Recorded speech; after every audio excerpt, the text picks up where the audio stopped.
It's the beginning of a new work week, and for some places it's been a wet start as rainfall has persisted overnight for some areas along the eastern coastline. We've also seen isolated showers and thunder showers overnight in some places over the far western parts of South Africa, although we're expecting both of these areas to gradually see clearance during the course of today. Along the western coastline, on the other hand, as a low pressure system is still in circulation nearby, onshore flow keeps things cloudy over that area, as well as keeping in with a chance of rainfall for the remainder of today. A closer look at rainfall probabilities now, where there's just a slight chance for a bit of rain in places along the coastal belt of KwaZulu-Natal, but by mid-afternoon that rain should have cleared out of the area. A few isolated showers and perhaps even thunder showers continuing for some areas today over the southern interior as well as the south coast, including Port Elizabeth. Along the west coast, on the other hand, the best chances of rainfall are along the western coastline of the Western Cape as well as the adjacent interior, and slightly lesser chances of rainfall for parts of the Northern Cape, including Springbok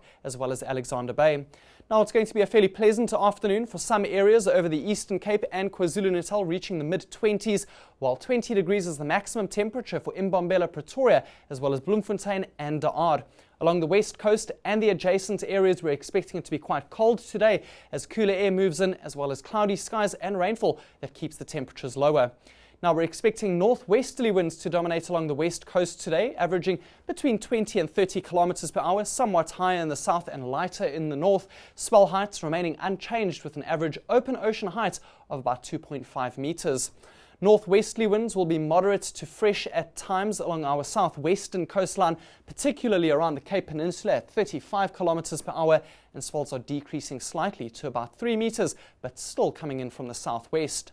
Northerly flows expected along the south coast today, light between 15 and 20 kilometers per hour, and although we're expecting a few showers and thunder showers at first, by later this afternoon a fairly pleasant day is expected. And along the eastern coastline, fresh northeasterly winds will be affecting the Wild Coast as well as East London, and along with that, increased swells are expected over those areas, reaching 3 meters at times, but only 2 meter swells for Durban and Richards Bay, where the northeasterly winds will be somewhat lighter. News that moves. eNCA.com